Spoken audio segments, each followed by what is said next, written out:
Ano yun, Lea? Meron kang kailangan malaman. Sige, sabihin mo sa akin, ano yung pag-uusapan natin? Kailangan mong malaman na buntis ako. Ha? Sira na ba ang ulo mo? Alam mo na may pamilya ka at may pamilya ako, 3 anak ko. Bali, wala lang ba yung nangyari sa ating dalawa? Alam mo, kati ng katawan lamang ang nangyari sa atin, ito lang pagmamahalan. Pero nangako kang hindi mo ko iiwan.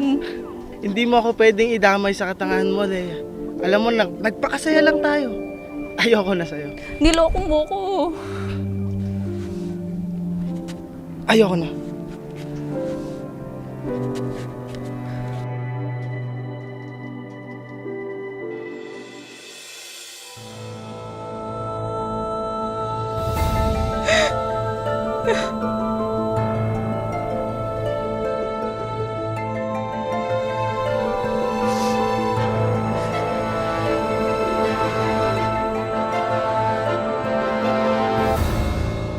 Lea, asawa ko.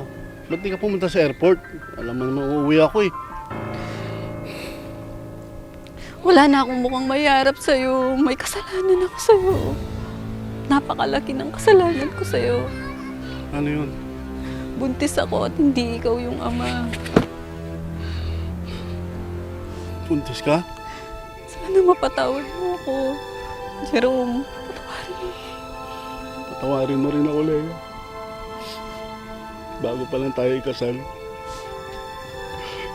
Sabi sa akin ng doktor ko, kahit kailan, hindi na ako magkakaanak. Sa sobrang sakin sa pagmamahal ko sa'yo, hindi kita inisip. Tanggap ko, ikaw at ang magiging anak natin. Patawarin mo ako. Bigyan mo ako ng isang pagkakataon. Ang gusto ko mabuo ang pamilya natin. Yung kompleto tayo.